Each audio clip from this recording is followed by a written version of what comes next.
안녕하세요. 지방에 살고 있는 30대 초반 여자입니다. 혹시 이번 태풍은 잘 넘기셨나요? 아니면 아직 여러분 사는 곳은 여전히 태풍이 지나가는 중일까요? 아주 위력이 센 태풍이지만 부디 안전히 큰 피해 없이 지나가길 바라봅니다. 제가 사는 곳은 하루 지나자 바람이 사그라들고 언제 그랬냐는 듯 날이 겠습니다. 오늘 들려드릴 제 사연도 지금 날씨랑 비슷한데요. 전 남편이라는 태풍에 하마터면 휩쓸려 갈 뻔한 제 과거 이야기 한번 들어보시겠어요? 오늘 사연을 적으면서 제 인생을 쭉 돌이켜봤는데요. 저도 모르게 눈시울이 붉어지더라고요. 제가 기억이 가물가물한 아주 어렸을 때부터 저희 부모님은 자주 다투셨습니다. 가정 불화는 주로 돈 문제였던 것 같습니다. 그러다 초등학생 때 아버지가 지병으로 돌아가시고 어머니는 기다렸다는 듯이 집을 나가셨습니다. 야속하게도 어린 저만 혼자 두고요. 아버지 장례식장에서 만난 친척들은 모두 악마 같았어요. 어린 제게 앞으로 고생길이 훤히 보인다는 둥 자기들은 절대 맡아서 키울 생각 없다며 못난 말도 면전에 대고 하셨었죠. 어린 제가 키워달라고 안겨붙을까봐 더 못되게 그랬을까요? 장례식 끝날 때까지 그 누구도 혼자인 제게 괜찮냐며 손 내밀어준 사람은 없었습니다. 홀로 아무도 없는 집에 돌아간 그날의 상처는 아마 영원히 지울 수 없을 겁니다. 부모님 두 분 다 재산이랄 게 크게 없는 집이었어요.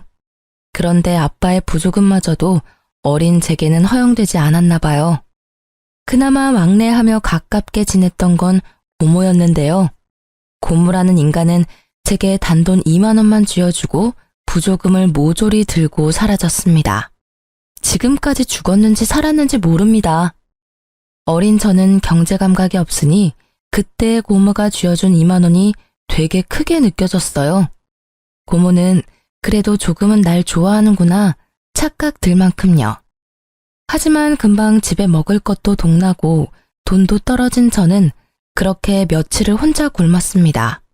그러다 집에 방치된 저를 발견한 사회복지사를 통해 보육원에 가게 됐습니다. 보육원에 있다가 또 언제 혼자가 될지 모르고 밥을 먹을 수 있는 마지막 기회일지 모른다는 바보 같은 생각이 들더라고요. 저는 보육원 첫날부터 옆 친구들 밥까지 탐내며 허겁지겁 밥을 먹었습니다. 당연히 그곳의 친구들은 첫 만남부터 절 싫어했고 원장은 모두가 보는 앞에서 그런 제 뺨을 때렸던 기억이 나요. 그때 저는 본능적으로 세상은 저 혼자 헤쳐나가야 함을 깨달았습니다. 배를 골지 않으려면 내 인생은 나 스스로 구제해야 함을 깨달았죠. 그렇게 저는 보육원에서 고등학생 때까지 자랐습니다. 머리가 점점 클수록 원망도 많이 생기더라고요. 날 두고 죽은 아빠, 그리고 도망간 엄마, 나 몰라라 한 친척들에 대한 원망이요. 아니, 어린 저를 감당하기 싫었음 진작 절차 밟아서 보육원에 맡기지 왜 방치해뒀나 싶었습니다. 혹시 내가 혼자 죽기를 바랐던 건가 하며 증오심도 자라났죠. 나쁜 짓을 하거나 방황하지는 않았고 전 그저 그 모든 미운 감정들을 연료 삼아 열심히 살았습니다. 만 18세의 나이로 보육원을 독립했고 대학교는 생각하지 않았어요. 고졸이지만 나름 작은 회사 경리로 들어갔거든요. 고등학교에서 제가 어느 정도 공부를 하니 담임 선생님께선 제게 공무원 시험을 준비해보라 하셨어요. 하지만 저는 그럴 시간도 여유도 없었습니다. 당장 돈을 벌고 싶었거든요. 이 세상에서 저를 지켜줄 유일한 백은 돈밖에 없다는 걸 너무 일찍 깨달은 거죠. 저는 월 200만 원 조금 넘게 버는데 세금 떼면 그마저도 더 줄어들어서요. 20대 초반에는 저축하며 제 입에 풀칠하기 바빴습니다. 공부에 투자할 시간과 돈은 없었어요. 물론 공무원 시험을 아예 포기하지는 않았습니다. 금전적으로 허덕이지 않을 때쯤 공시 공부도 시작했어요. 그런데 조금 살만해질 때쯤 주위를 둘러보니 정말 다들 가족, 연인과 저마다 함께 있더군요. 이 세상에 저만 덩그러니 혼자인 기분이 들었습니다. 다들 혼자가 아니라 누군가와 함께 인생을 꾸린 모습에 저는 지독한 외로움에 시달렸어요. 분명 제가 기억하지 못하는 순간에는 저희 부모님도 좋았을 때가 있었겠지 생각도 했어요. 그러던 중 저는 고등학교 친구가 해준 소개팅에서 첫 남자친구를 만나게 됐어요. 그게 25 넘어 하는 제 첫 연애였습니다. 이미 연애를 여러 번 해본 남자친구는 모든 게 능숙했어요. 그 나이에도 서툰 제게 보채지 않았고 처음엔 매너 있었죠. 하지만 사귈수록 발견하게 되는 그놈의 민낯은 추악했습니다. 술만 먹으면 망나니로 돌변하더군요. 그 구렁텅이에서 절 꺼내준 게 다름 아닌 앞집 살고 있던 전 남편입니다. 제게 뭐가 모자라서 그런 놈에게 당하고 사냐고 신고도 도와주고 늘 퇴근길을 함께 해줬어요.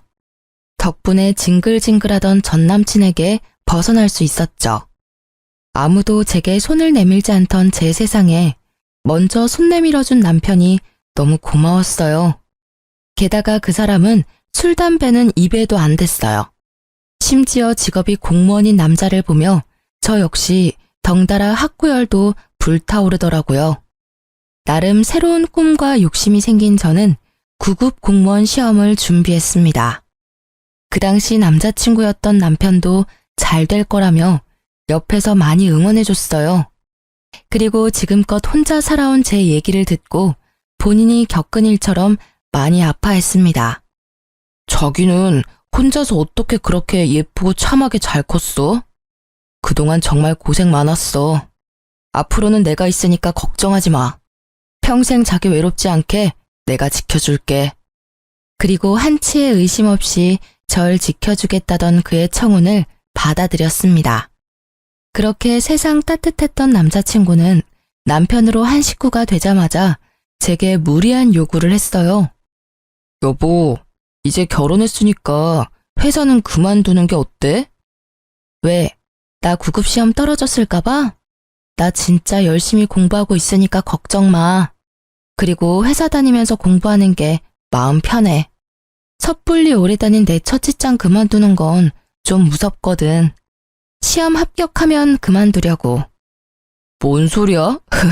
합격이라니. 설마 진짜 당신이 9급에 붙을 거라 생각하는 거야? 그게 무슨 뜻이야? 말 그대로야.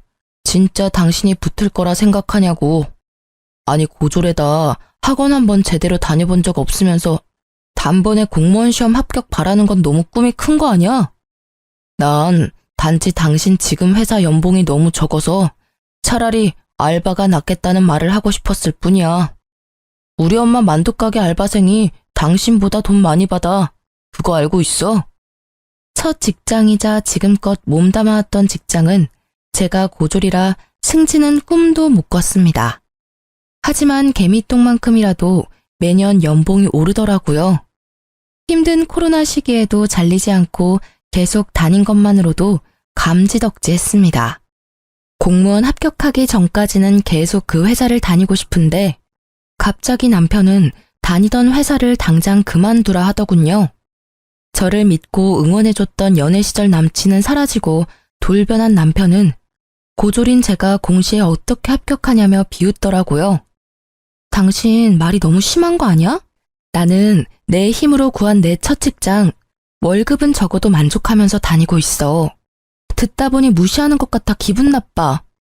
그리고 당신 내가 공무원 안 하길 바라는 눈치다? 안 하길 바라는 게 아니라 안 붙을 걸 예상하는 거야. 고졸인 네가 공시는 무슨 공시야. 헛꿈 그만 꾸고 돈 안 되는 회사는 얼른 그만둬. 그리고 말인데 우리 엄마 만두가게 장사 잘 되는 거 알지? 요즘 손이 모자라다는데 당신이 가서 일 좀 도우면서 배워봐. 그럼 우리 엄마가 당신한테 가게 선뜻 물려줄 수도 있잖아. 헛꿈? 말을 왜 그렇게 함부로 해? 결국 지금 나한테 회사 그만두고 어머님 가게 일 도우라는 거잖아. 나 당신 부인이야. 부탁도 아니고 명령하잖아. 이게 지금 뭐 하는 태도야?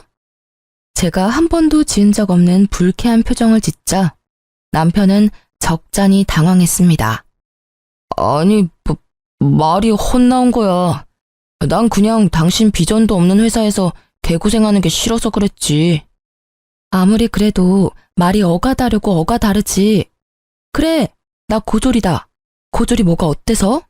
난 떳떳해. 내가 혼자 어떻게 졸업한 학교인데. 미안해. 일단 진정 좀 하고 내 말 좀 들어봐. 내가 요즘 엄청 스트레스 받아서 당신한테 나도 모르게 성질 부렸나 봐. 아니, 우리 엄마가 요즘 몸이 불편하다고 병원에 같이 가자고 자꾸 부르시잖아. 근데 당신도 알잖아. 나 업무 많아서 야근까지 하는데 엄마까지 케어하느라 요새 좀 몸이 힘들다. 그래서 당신한테 좀 부탁하려고 했는데 말이 삐뚤게 나가서 미안. 뭐? 어머니 아프셔? 어디가 아프신데? 그럼 그렇다고 나한테 진작 말을 하던가. 엄마 좀 챙겨달라는 부탁을 못해서 제게 못되게 군 남편이 미웠지만요. 생각해보니 요새 저도 바쁘다고 시모에게 연락을 못 드렸던 거예요. 저는 남편을 타박하며 곧바로 시모께 찾아갔습니다. 어머님, 저 왔어요. 제가 요새 그이 따라 공무원 되고 싶어서 공부를 시작했거든요.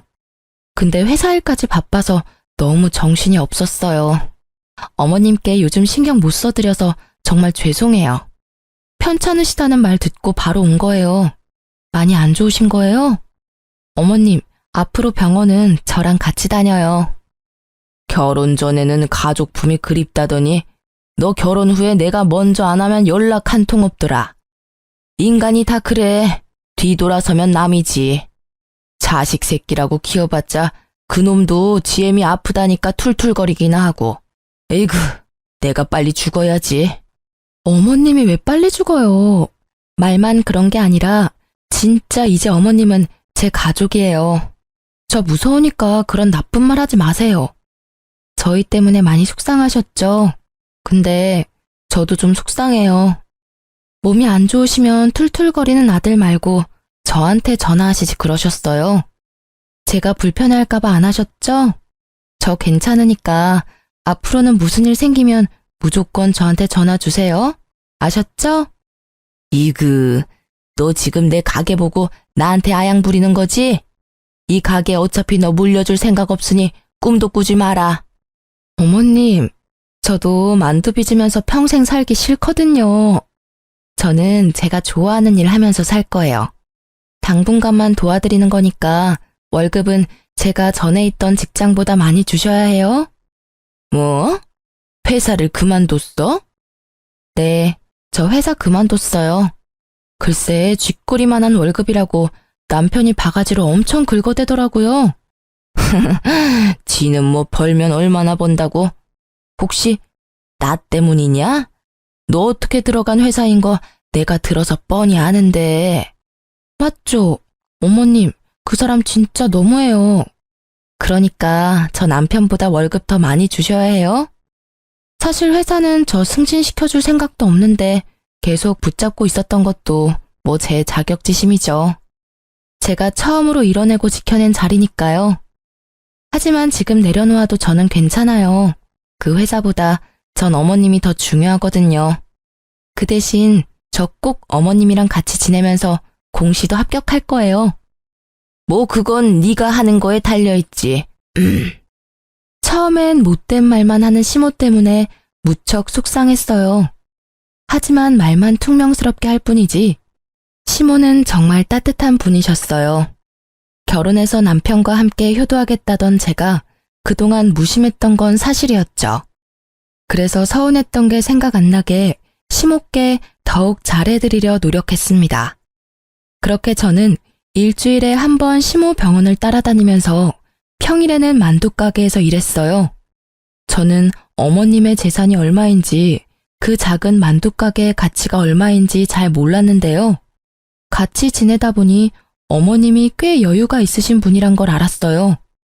어머님께서는 원래 제 연봉을 물으시더니 딱 그 연봉의 2배는 좋게 넘게 주셨어요. 제가 하는 일이라곤 만두 빚는 것 뿐이었어요. 만두소는 어머님께서 직접 만들고 만두는 직원들과 함께 빚었습니다. 직원이 많아서 힘에 붙이지도 않더라고요. 당일 만들어 당일 소진하는 만두는 오픈하자마자 매일 빠르게 품절됐어요. 그래서 저는 오전에 잠깐 근무하고 덕분에 공부할 시간도 많이 벌었습니다.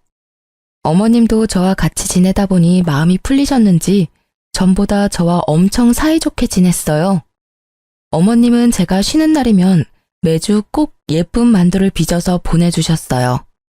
아들 말고 며느리 먹으라고 순수 빚어주신 거였어요.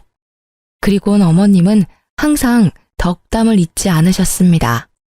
예쁜 만두 먹고 예쁜 손주 보렴. 그건 살면서 처음 느껴보는 따뜻함이었습니다. 친엄마보다 시모가 더 엄마 같다는 생각이 들었어요. 남편이 제게 회사를 그만두라고 엄청 못되게 굴었었잖아요. 그 이후로는 자기 대신 어머니를 챙겨줘서 고맙다고 제 손을 꼭 붙잡고 울먹이며 말했습니다. 저번에 보졸이 어떻다니 당신 상처받게 해서 진짜 미안해. 정말 내가 이 은혜는 평생 안 잊을게. 당신이 엄마한테 해준 만큼 내가 2배, 3배 잘할게. 너무 고마워. 당신 덕분에 우리 엄마가 요즘 행복해 보이셔. 남편이 굳이 뭘 더 노력하지 않아도 어머님이랑 모녀처럼 지내는 시간이 저도 행복했어요. 더도 말고 덜도 말고 지금이 딱 행복하다 느꼈던 순간이었죠. 각자의 역할을 해내며 서로를 보살피는 가족 구성원.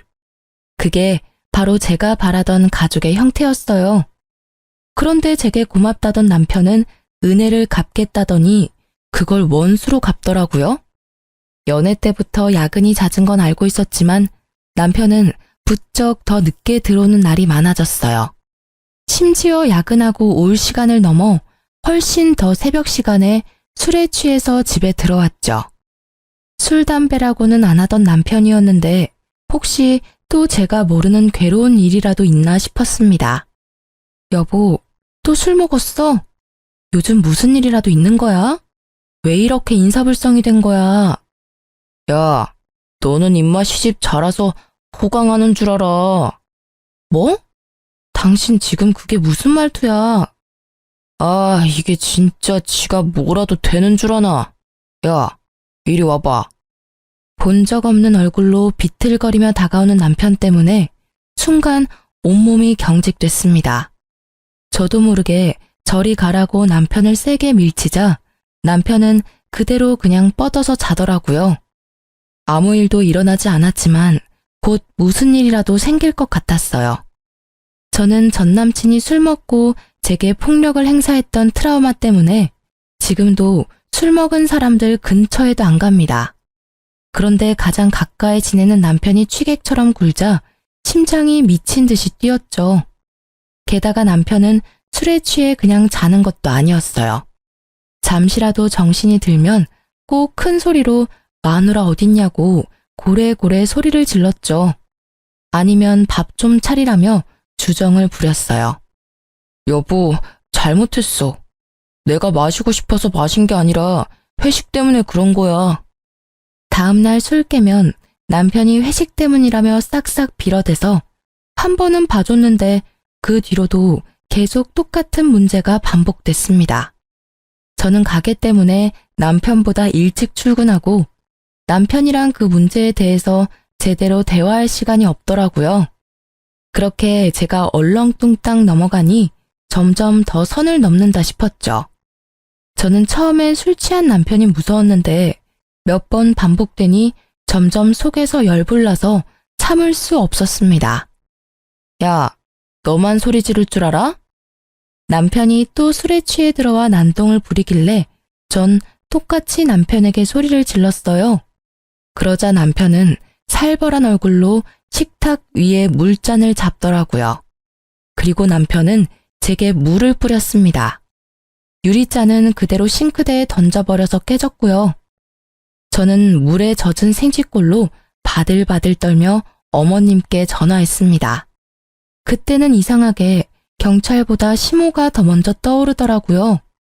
제 연락에 택시를 타고 한달음에 달려온 어머님이었어요. 어머님.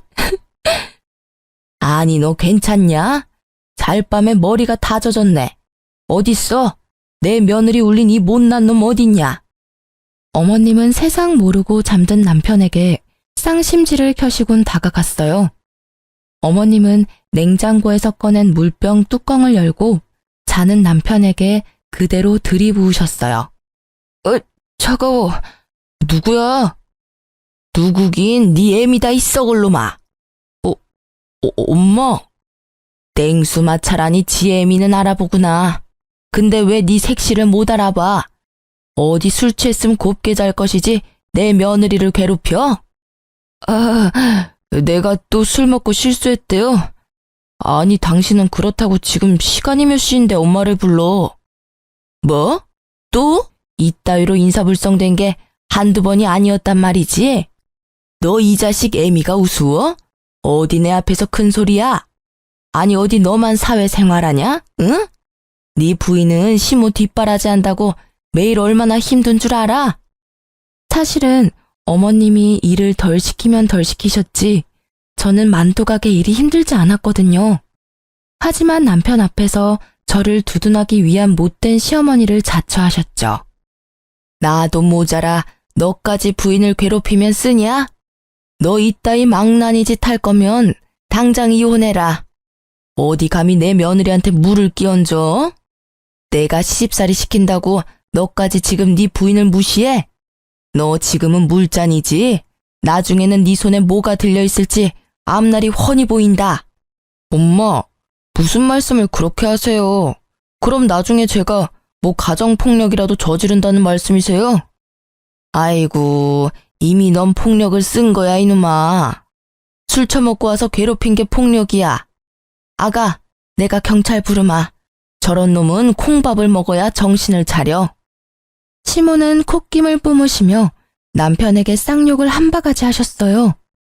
그러고도 분이 안 풀리시는지 경찰 부르겠다고 화를 내셨죠. 그러자 남편은 상황 파악이 됐는지 무릎까지 꿇은 채로 빌고 또 빌더라고요. 엄마, 무슨 경찰은 경찰이야. 나 공무원이에요. 이러지 마세요. 어? 여보, 내가 다 잘못했어. 다시는 안 그럴게. 그러니까 우리 엄마 좀 말려봐. 저놈 사과하는 꼬라지 봐라. 그게 사과냐? 아가, 일단 우리 집으로 가자. 우리 집 가서 넌 내 집이다 생각하고 너 하고 싶은 대로 살아. 그리고 이혼을 할지 결정하렴. 저놈 하는 짓은 내가 못 봐주겠다. 시댁으로 가는 길 택시 안에서 시모는 괜찮다며 제 손을 연신 쓸어주셨어요. 그 온기에 저는 불안이 가라앉았죠. 한동안 시댁에서 먹고 자고 어머님의 배려로 만두가게도 출근하지 않았어요. 남편은 매일 출근 전에는 어머님께 찾아가서 싹싹 빌고요. 퇴근하면서 제가 좋아했던 음식들을 사와서 한 번만 용서해달라고 빌었습니다. 제가 집을 나간 뒤로 남편은 마음고생을 좀 했는지 살이 쏙 빠졌더라고요. 다시는 술 안 먹겠다는 각서도 자진해서 썼습니다. 저는 예전에 남편이 절 구해준 일이 떠올라서 정말 딱 한 번만 봐주자 생각했어요. 그리고 무엇보다 겨우 이룬 제 가정을 쉽게 제 손으로 깨지 못하겠더라고요. 그 대신 다음에 또 이런 일이 일어난다면 가차없이 이혼하기로 마음먹었습니다. 다행히 남편은 예전처럼 술을 입에도 대지 않았고 예전 모습으로 돌아와 저희는 일상을 찾을 수 있었어요. 더 이상 술 문제로 저를 힘들게 하지 않았습니다. 그런데 남편이 하는 통화를 우연히 들은 그날 제 세상이 무너졌습니다. 자기야, 이번 달은 나만 믿으라니까. 이번 달 보험왕은 당신이라고. 그 말 한마디만 엿들었는데 제 온몸의 세포가 반응했어요. 아니나 다를까 남편 몰래 전화기를 뒤져보니 바람이 확실하더군요. 대화 내용을 보니 너밖에 없다, 사랑한다, 어쩐다, 참 가관이었습니다. 남편과 상간녀는 시모의 가게와 재산을 탐내고 있었습니다. 그동안 저를 이용해서 남편은 시모의 환심을 사려 했던 거죠. 모든 사실을 알게 된 저는 분노했어요. 겉도 모자라 상간녀와 함께 시모의 명의로 억대의 사망보험금을 받을 수 있게 작전을 짜고 있더군요. 제가 알고 있다는 걸 모르던 남편은 뻔뻔하게도 이러더군요. 여보, 우리 엄마 내 말은 안 들으니까 당신이 엄마 좀 설득해서 생명보험이랑 이것저것 들어놔. 내가 잘 아는 설계사가 있거든? 상담 받아보니까 지금이라도 보험 열심히 들어놔야겠더라. 엄마가 아무리 여유가 있다고 하셔도 그건 엄마 노후 자금이고 나중에 우리 물려줄 재산이시잖아. 아프실 때 돈은 따로 준비해야 한대. 그리고 사망보험금이 있어야 우리 상속세 부담도 덜 수 있다더라. 저는 남편이 저를 배신한 것보다 낳아주고 키워준 시모를 배신한 게 더 화가 났어요. 처음엔 조용히 이혼하려고 했어요. 하지만 항신소까지 의뢰해서 증거를 수집한 이유는 단 하나, 시모를 지키기 위해서였어요. 남편이 상간녀와 꾸미는 계획이 너무 괘씸하잖아요. 저는 어느 정도 증거를 다 수집하고 남편에게 이혼 통보하기 전 시모에겐 모든 사실을 다 털어놓았죠. 아무것도 모르고 계시면 어머님도 상간녀와 남편에게 눈 뜨고 코 베일 수 있는 상황이었으니까요. 어머님은 제 생각보다 훨씬 더 강인하셨고 단단하신 분이었어요. 오히려 상처받았을 저를 더 걱정하셨죠. 비장한 얼굴의 시모는 제게 딱 한마디만 하셨어요. 아가, 비위상에도 조금만 참아라. 내가 다 해결하마. 어머님은 말씀 따라서 저는 가만히 있었어요. 그런데 도저히 남편과 한 집에 못 있겠더라고요. 이런저런 핑계를 대며 시댁에서 지냈어요. 그리고 대망의 참교육 날이 다가왔습니다. 어머님은 직원들 모두 휴가를 보내주시곤 보험에 대한 설명을 직접 듣고 싶다고 상간녀를 만두가게로 불렀습니다. 상간녀는 저와 비슷한 또래였습니다. 화장기 없는 저와는 다르게 아주 예뻤어요. 막상 마주하니 저는 제가 죄인도 아닌데 괜히 주눅이 들었죠. 그걸 눈치챈 어머님은 기죽지 말라며 제 등을 여러 번 쓰다듬어 주셨어요. 그리고 신나서 열심히 설명하는 상간녀에게 어머님은 대놓고 물으셨어요. 그쪽은 보통 상품을 팔 때 연애도 하는 겁니까? 네? 어머님, 그게 무슨 말씀이신지. 누가 네 어머님이야? 야, 이 몹쓸 거사. 어디 팔라는 보험은 안 팔고 다른 걸 팔고 있어? 무슨 소리시냐고요? 예끼놈아. 뭔 소린지 몰라서 물어? 상간녀는 얼굴이 붉어져서 벼랑간 소리를 꽥 지르더라고요. 이내 뭔가 눈치를 챘는지 자리에서 일어난 상간녀를 시모는 가만두지 않으셨어요. 왜 이러세요? 이거 놓으세요. 상간녀의 머리채를 순식간에 잡아챈 어머님은 만두소를 비비듯 상간녀의 머리를 허공에 마구 비비셨어요. 너, 네가 일하는 보험회사에 당장 같이 가자. 앞장서. 내가 내 아들이랑 너랑 바람난 거 회사에 항의하려니까. 어디 감히 되도 않는 꿍꿍이로 접근했어? 뭐 내 가게를 받아서 홀라당 팔아먹겠다고? 그것도 모자라서 내가 죽으면 그 돈으로 내 쓰레기 같은 아들이랑 호의호식하겠다고? 아니, 인연 이거 상간녀 주제에 꿈도 크다. 근데 이거 어쩌나? 내가 대대로 장수하는 집안 딸이야. 내가 쉽게 죽을 것 같아? 어디 평생 내 시집살이나 하면서 같이 늙어볼 티어? 평소에 보지 못했던 어머님의 구수한 욕설에 저는 깜짝 놀랐어요. 상간녀는 무릎 꿇고 바닥에 엎드려 빌며 울더라고요. 화장이 눈물에 다 지워진 상간녀의 얼굴을 보자 저는 떳떳한 제 민낯이 더 예쁘다는 생각마저 들었습니다. 제발 회사에는 연락하지 말아주세요. 네? 제가 정말 하라는 대로 다 할게요. 지금까지 어떻게 올라온 자리인데요. 저 정말 개고생하며 살았다고요. 남자 하나 잘못 만나서 제 인생 망치기 싫습니다. 그리고 저 평소에 고객님들한테 딴 맘 안 품어요. 진짜 맹세코 이런 적 처음입니다. 아드님이 먼저 그러자고 제게 제안했다고요. 얼씨구, 당장 네 회사 가서 내 앞으로 된 보험 싹 다 해지하고 내 아들한테는 아직 이야기하지 마. 이야기했다간 그날 바로 내가 너 회사 뒤집어 엎을 거야.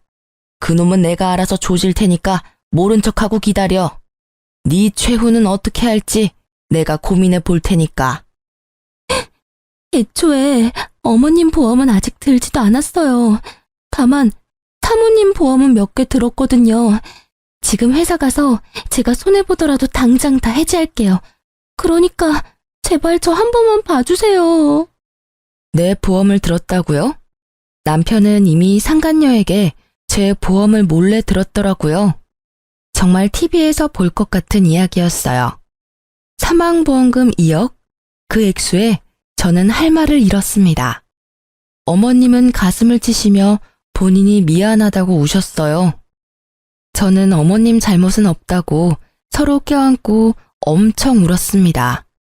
상간녀는 그 사이 슬금슬금 도망가고요. 가게를 3일 이상 쉬어본 적 없는 어머님은 상간녀와 남편을 참교육하기 위해 일주일이나 문을 닫으셨어요. 저나 어머니나 둘 다 너무 가여운 인생이라 생각했습니다. 정신없이 저와 함께 우시던 어머님은 이럴 때가 아니라며 제게 정신을 바짝 차리라고 하셨어요. 그리고 남편에게 전화해서 다음 계획을 실행하셨죠.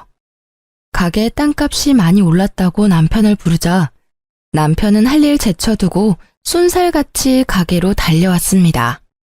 그래서 얼마나 올랐어요? 엄마 올랐을 때 파는 것도 나쁘지 않아요. 솔직히 엄마 이제 늙으셔서 앞으로 얼마나 장사하실 수 있을지 모르잖아요. 차라리 여기는 정리하고 우리 월세로 옮겨서 가게 다시 열어요. 네? 아무것도 모르는 남편은 싱글벙글한 얼굴로 가게 땅값이 얼마나 올랐냐고 묻더라고요. 아니, 떡줄 사람 생각도 안 하는데 혼자 침까지 튀기며 흥분하는 남편 놈을 보는데 당장 멱살을 잡아 올리고 싶었어요. 하지만 꾹 참고 어머님의 행동을 지켜보기로 했죠. 그러자 어머님께서는 잡아먹을 듯한 표정을 하시곤 남편에게 이혼 서류에 도장을 찍으라 하셨어요. 이혼 서류다. 긴 말 말고 도장 찍어라. 너네 둘 갈라서 나 그동안 많이 참았다. 며느리 예쁘게 보려고 노력했어. 하지만 도대체 정이 안 가는 걸 어떡하니? 일도 곧잘 할 줄 알았는데 아직까지 혼자 만두 하나 제대로 못 빚어. 이런 애한테 내 가게를 맡길 바에 딴 사람한테 파는 게 낫지. 며느리 하나 잘 키워서 간병인 돈 굿나 했는데 차라리 그 돈으로 나중에 전문 간병인이나 두는 게 낫겠어. 그러니 팔기 전에 이혼 먼저 시켜야지. 엄마 잘 만난 내 아들 덕에 며느리 호강하는 꼴? 난 못 본다. 어머님, 어떻게 말씀을 그렇게 하세요? 네? 두 사람 잘 지내는 줄 알았는데. 어떡할 거냐? 쟤랑 이혼할 거야 말 거야. 이혼하면 하나밖에 없는 아들한테 다 물려주고 안 하면 국물도 없다. 네 가정 지킬래 아님 내 돈 다 네가 가질래? 당연히 난 엄마 편이죠. 당신 엄마한테 얼마나 서운하게 했으면 엄마가 저러셔? 안타깝지만 난 효자라서 엄마 말씀대로 할 거야. 위자료는 꿈도 꾸지 마.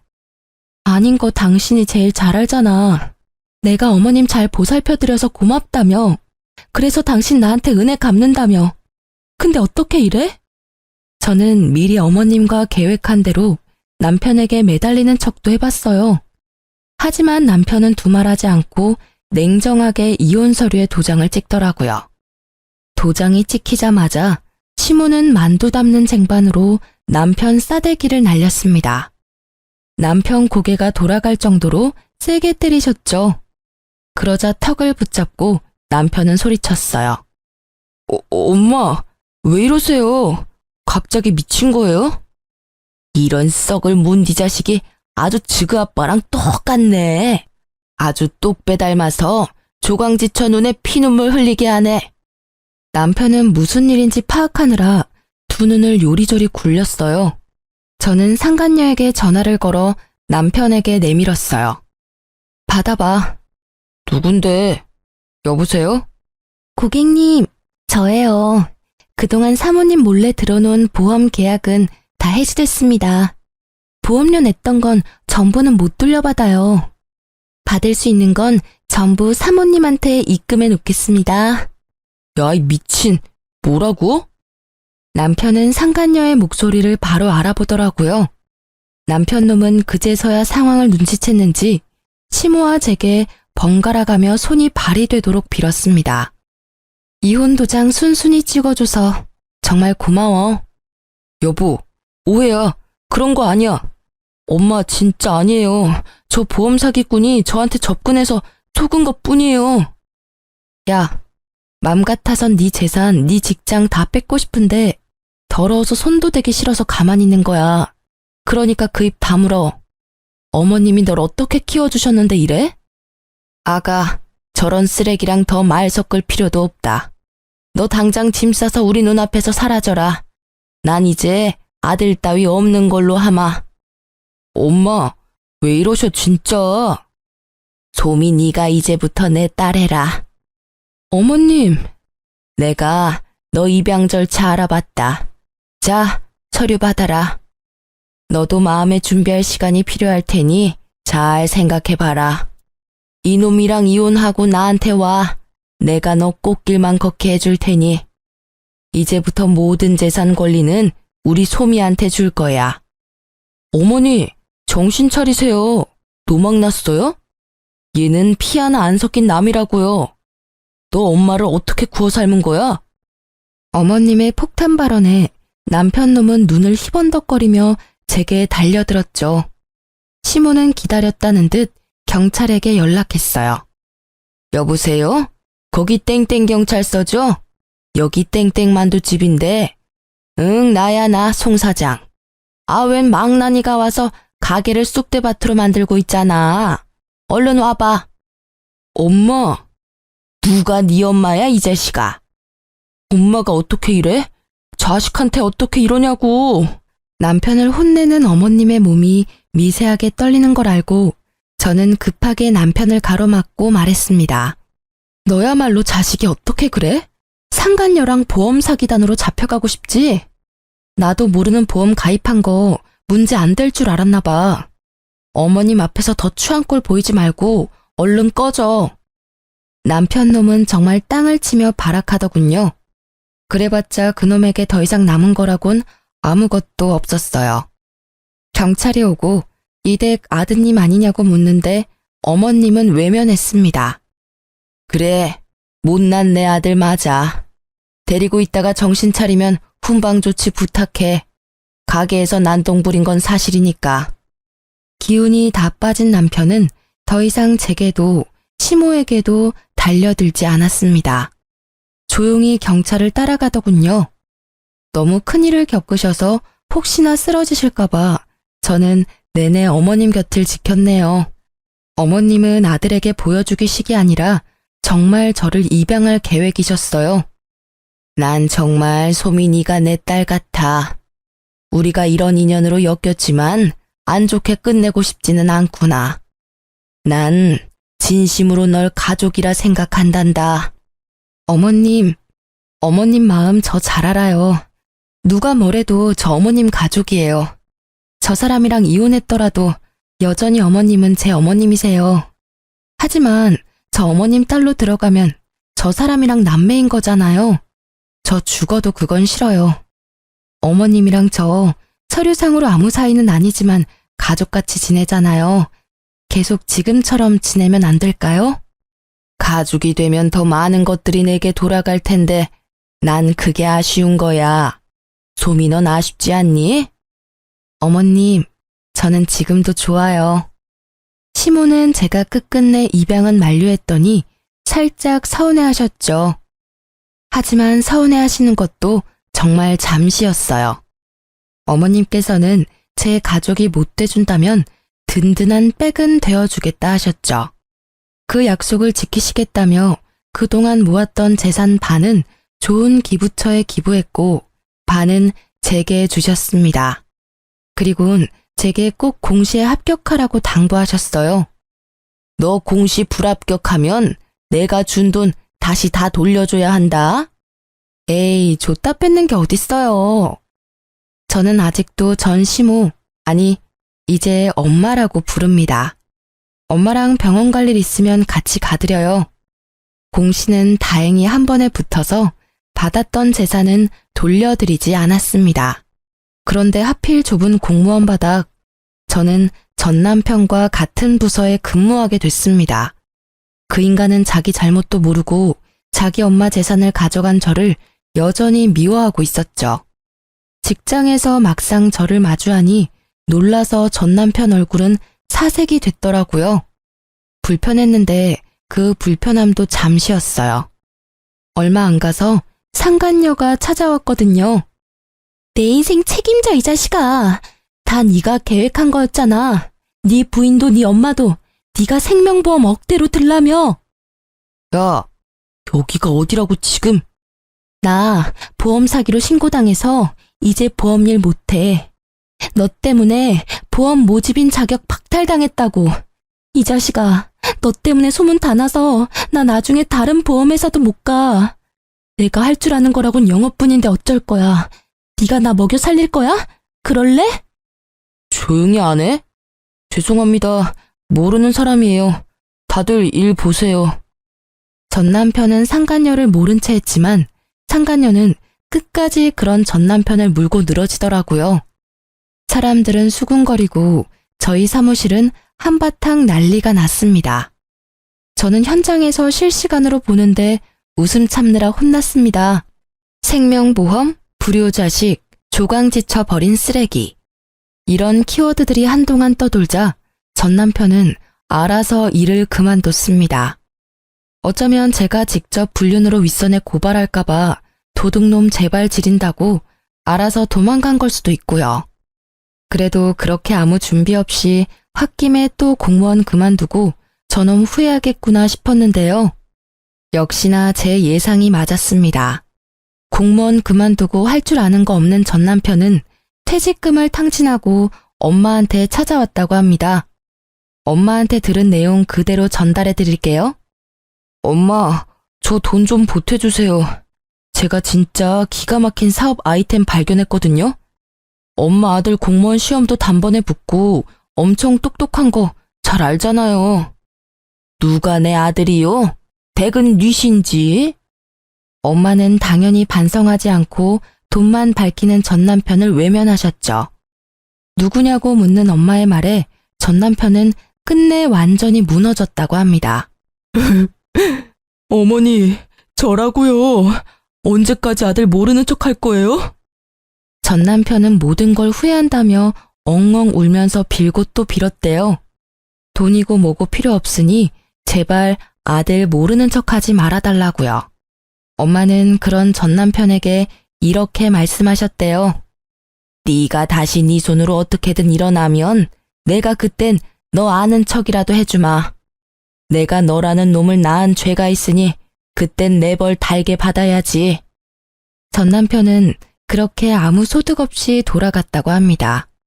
동네가 워낙 소문이 빨라서요. 소문 들어보니 전 남편은 어느 고깃집에서 일하고 있다더군요. 그놈이 한 짓거리들 생각하면 분해서 더 벌받기를 원했지만요. 낳아주고 길러준 어머니가 자신의 가족이길 거부하는 것 자체가 그놈이 받는 가장 큰 벌 아닐까 생각합니다. 앞으로도 전 엄마랑 자주 왕래하며 살 거예요. 물론 전 남편 놈이 개과천선해서 돌아온다면 아무래도 엄마랑 예전처럼 편히 만날 수는 없겠죠. 이런 제 마음을 꿰뚫어 보시고 엄마는 이렇게 제게 말씀하셨어요. 걔랑은 나도 예전처럼 못 지낸다. 아무리 내가 낳고 길러놓은 자식이라지만 그 시커먼 무서운 속내를 전혀 몰랐잖니. 앞으로도 뭘 믿고 그놈을 보듬겠니? 그러니 너도 너무 걱정 마라. 어차피 사람 쉽게 안 변하고 그놈 변하려면 나 죽고 나서일 거야. 그리고 어차피 나 이제 가진 것도 없어. 이 몸뚱이 뿐이야. 만약 나한테 빌붙으려고 한다면 내가 역으로 저놈한테 빌붙어야지 뭐. 엄마도 참. 내가 있는데 그놈한테 빌붙긴 뭘 빌붙어요. 그리고 왜 엄마가 몸뚱이뿐이야? 내가 있잖아요. 진짜 섭섭하게 자꾸 그럴 거예요? 엄마는 내가 지켜요. 그래, 그러니까 그렇게 웃어. 울상 짓지 말고 나랑 웃으면서 살기로 약속했잖아. 그래서 저는 나중 일은 우선 나중에 생각하고 지금은 최선을 다해 엄마와 사랑하며 지낼 거예요. 가족이 없었던 제게 전 남편은 상처만 주었지만 결국 제 곁에는 진심을 나눈 엄마가 남았네요. 그리고 어렵게 붙은 공무원 일도 열심히 잘 해내고 있어요. 다들 제게 친절히 대해주시고 일도 점점 적응하고 있답니다. 지금까지 제 긴 사연 들어주셔서 감사합니다.